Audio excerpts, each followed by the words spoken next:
السلام علیکم dear students, hopefully آپ سب خیریت سے اور مزے میں ہوں گے۔ ڈیئر اسٹوڈنٹس، آج میں آپ کے ساتھ ایک نئی چیز کے حوالے سے ڈسکس کروں گا، وہ یہ ہے کہ how to write a good research proposal. اور یہ آپ کو ہمارے یونیورسٹی پنجاب یونیورسٹی کے پروفیسر ڈاکٹر محبوب حسین صاحب، جو کہ چیئرمین ہیں پاک اسٹڈیز اور ہسٹری کے ڈپارٹمنٹ کے، وہ آپ کو بڑے اچھے طریقے سے ایکسپلین کریں گے، تو یہ آپ سنیں۔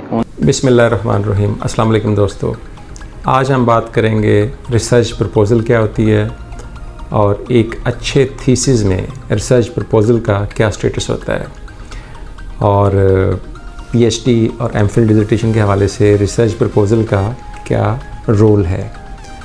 یہ بالکل ایسے ہی ہے کہ جب آپ نے کوئی مکان، کوئی بلڈنگ بنانی ہے اور اس سے پہلے آپ ایک نقشہ تیار کرتے ہیں کہ کہاں پر ڈرائنگ روم ہوگا، کہاں پر کچن ہوگا، کہاں پر کیا ہوگا، تو اسی طرح ریسرچ کے اندر بھی آپ پہلے ایک پلان چاک آؤٹ کرتے ہو۔ اس کو ریسرچ پرپوزل کا بھی نام دیا جاتا ہے، اس کو سیناپسس بھی کہتے ہیں، اس کو ریسرچ پروسپیکٹس بھی کہتے ہیں۔ سو ڈیفرنٹ ٹرمینالوجیز اس کے لیے استعمال ہوتی ہیں۔ تو اس کے کمپوننٹس کیا ہیں اور ایک اچھی ریسرچ پرپوزل کیسے تیار کی جاتی ہے، یہ آج ہم ڈسکس کرتے ہیں۔ دیکھیں، ایک اچھی ریسرچ پرپوزل میں سب سے پہلے تو آپ موضوع کا انتخاب کرتے ہیں، ٹائٹل آف دی ڈیزرٹیشن یا تھیسس، کہ کس ٹاپک پر، کس موضوع پر آپ ریسرچ کرنے جا رہے ہیں۔ تو سب سے پہلے اس کو آئیڈینٹیفائی کرتے ہیں، اور پھر آپ ایک ریسرچ پرابلم کویسچن، کیونکہ کوئی بھی ویلڈ ریسرچ ہے وہ ایک ویلڈ کویسچن سے سٹارٹ ہوتی ہے۔ مثال کے طور پر پھل نیچے گرا، سوال یہ پیدا ہوا کہ یہ نیچے کیوں گرا، یہ دائیں بائیں یا اوپر کو کیوں نہیں گیا، تو پھر اس پر ریسرچ شروع ہوئی، اور پھر وہ کشش شکل کے اصول دریافت ہوئے، یہ سارا کچھ۔ تو آپ ایک ویلڈ ریسرچ کویسچن تیار کرتے ہیں۔ پھر اسٹیٹمنٹ آف دی پرابلم ہے کہ آپ کی جو پرابلم آپ نے آئیڈینٹیفائی کی ہے اس کو تھوڑا سا ایلیبوریٹ کرتے ہیں، اس کو بتاتے ہیں کہ یہ کیا چیز ہے اور اس کی کیا اہمیت ہے۔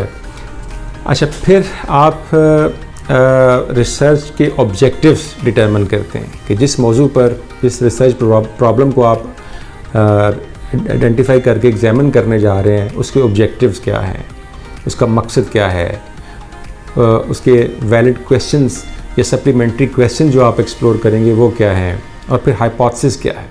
اب ہائپوتھسس کیا چیز ہے، جسے ہم فرضیہ بھی کہتے ہیں، مفروضہ بھی کہتے ہیں، اسمپشن بھی کہتے ہیں۔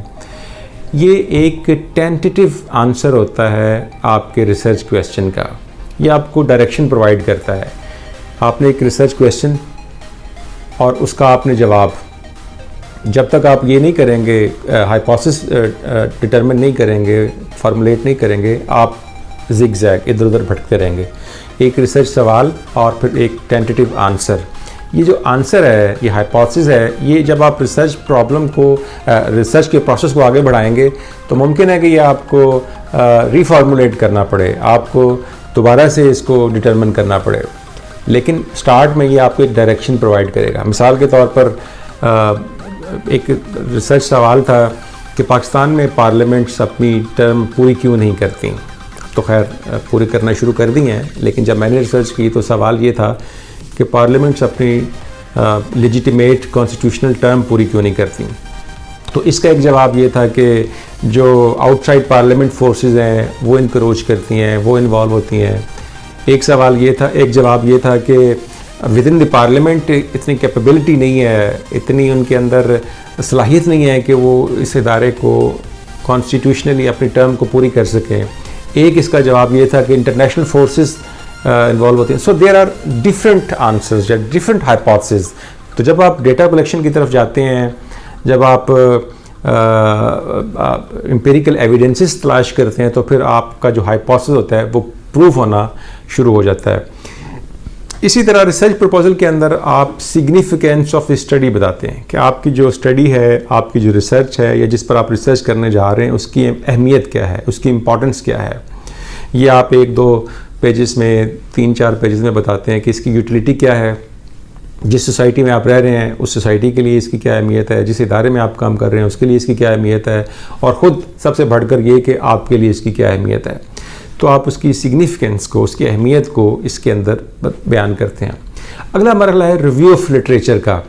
دیکھیں یہ جو ریویو آف لٹریچر ہے یہ سیکنڈری سورسز آپ انالائز کرتے ہیں, ان کی گروپنگ کر کے آپ ان کو انالائز کر سکتے ہیں, ان کو ون بائی ون کر سکتے ہیں. سب سے پہلے تو آپ یہ دیکھتے ہیں کہ آپ کا یہ ٹاپک ہے, یہ ریسرچ کویسچن ہے, یہ آپ کا ہائپوتھیسس ہے اور اس پر پہلے کیا کام ہوا ہے. تو جو پہلے کام ہو چکا ہے, سیکنڈری سورسز اویلیبل ہیں, آپ ان کو ایگزامن کرتے ہیں کہ ان کے اندر کون سے نکات اٹھائے گئے, ان کے اندر کن چیزوں کو ایکسپلور کیا گیا, وہاں کیا ڈیفیشنسیز ہیں, یا انہوں نے کس خاص اینگل سے ریسرچ کی ہے, تو آپ کی جو ریسرچ ہے وہ ان سے کیوں کر مختلف ہے, یا آپ ان کو کس طرح کویسچن کر رہے ہیں ان کی ریسرچ کو, یا ان کے آرگومنٹ کو آپ کس طرح آگے لے کر بڑھ رہے ہیں. کیونکہ یہ ریسرچ خاص طور پر سوشل سائنسز کے اندر جو ریسرچ ہوتی ہے یہ ری انٹرپریٹیشن ہوتی ہے. نئی ایویڈنسز ملی, نیا ڈیٹا ملا, تو آپ اس کی بنیاد پر جو پہلے سے ڈٹرمن شدہ فیکٹس ہیں ان کو پھر آگے لے کر چلتے ہیں. ظاہر ہے کہ سوشل سائنسز کے اندر, ایون سائنسز کے اندر, فزیکل اور نیچرل سائنسز کے اندر بھی جو پہلے ریسرچ ہو چکی ہوتی ہیں اس کے بعد پھر کچھ نئے ایویڈنسز ملتے ہیں, نئے ایکسپیریمنٹس کیے جاتے ہیں, نیا ڈیٹا ملتا ہے, نئی تھیوریز آتی ہیں, تو ان کی بنیاد پر پھر آپ آگے بڑھاتے ہیں کام کو.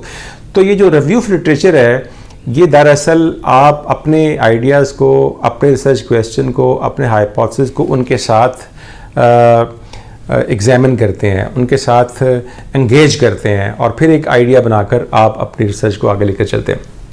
اسی طرح ایک کمپوننٹ تھیوریٹیکل فریم ورک کا بھی ہوتا ہے کہ کس تھیوری کے تحت یا کس پیرائے کے اندر آپ اپنی ریسرچ کو دیکھیں. تھیوری کیا ہے, بہت سارے ہائپوتھیسس جب ثابت ہو جاتے ہیں تو وہ ایک تھیوری بن جاتی ہے, اور جب بہت ساری تھیوریز ایک ہی سمت میں ڈائریکٹ کریں تو پھر وہ لا بن جاتا ہے. اچھا, اسی طرح ایک کمپوننٹ ہے ڈیفینیشن آف ٹرمینالوجیز. جو مختلف ٹرمینالوجیز آپ استعمال کر رہے ہیں ان کو ڈیفائن کرتے ہیں اپنے اس ریسرچ پرپوزل کے اندر. پھر ایک پوائنٹ ہے لمیٹیشن اور D limitation of your research, کہ آپ ظاہر ہے کہ سب کچھ نہیں کر سکتے, آپ کچھ لمیٹیشنز ہیں, ڈیٹا کلیکشن کے حوالے سے لمیٹیشنز ہیں, اس ٹاپک کے اوپر ریسرچ کرنے کے حوالے سے کچھ لمیٹیشنز ہیں. بعض ٹاپکس بہت واسٹ اور وائڈ ہوتے ہیں, آپ کسی خاص آسپیکٹ پر کام کرتے ہیں, کسی کو ایز اے ایریا اسٹڈی کام کرتے ہیں, ایز اے کیس اسٹڈی کام کرتے ہیں, کوئی خاص آپ اس کا پہلو لے کر کام کرتے ہیں, تو وہ آپ کی لمیٹیشن ہے. وہ بھی آپ یہاں پر بتا سکتے ہیں یا بتانی چاہیے آپ کو کہ آپ کے ریسرچ پرپوزل کے اندر آپ کے ٹاپک کے حوالے سے یہ لمیٹیشنز ہیں, اور ان کو پیش نظر رکھتے ہوئے آپ اپنے کام کو آگے لے کر چلیں گے. اسی طرح بعض ریسرچ پرپوزل کے اندر آپ ایکسپیکٹڈ ریزلٹس بھی بتا سکتے ہیں کہ ہمیں اس ریسرچ کے بعد یہ توقع ہے. ظاہر ہے کہ جب ریسرچ کمپلیٹ ہوگی تو پھر وہ آپ فائنل ریزلٹس بتائیں گے, لیکن آپ ایک آئیڈیا دے سکتے ہیں. اور اسی طرح پھر آخر میں آپ ایک پریلیمنری ورکنگ ببلیوگرافی بتاتے ہیں کہ آپ جس ٹاپک پر کام کرنے جا رہے ہیں اس پر کون کون سے سورسز اویلیبل ہیں, پرائمری سورسز کون سے ہیں, پرائمری سورسز کے اندر پبلشڈ کون سے ہیں, ان پبلشڈ کون سے ہیں, آفیشیل کون سے ہیں, اور اسی طرح پرائیویٹ پیپرز کون سے ہیں. پھر آپ سیکنڈری سورسز کی بات کرتے ہیں, سیکنڈری سورسز میں جو بکس ہیں, پھر جو آرٹیکلز ہیں, پھر نیوز پیپرز ہیں, پھر آپ انٹرویوز کا بھی ذکر کر سکتے ہیں. اگر آپ کی ریسرچ کا ٹاپک اس کی ڈیمانڈ یہ ہے کہ آپ کچھ لوگوں کو انٹرویو بھی کریں گے تو ان کا ذکر بھی آپ کر سکتے ہیں. اور پھر اسی طرح ویب سائٹس, نیوز پیپر, یہ سب آپ ایک ورکنگ ببلیوگرافی میں دیتے ہیں.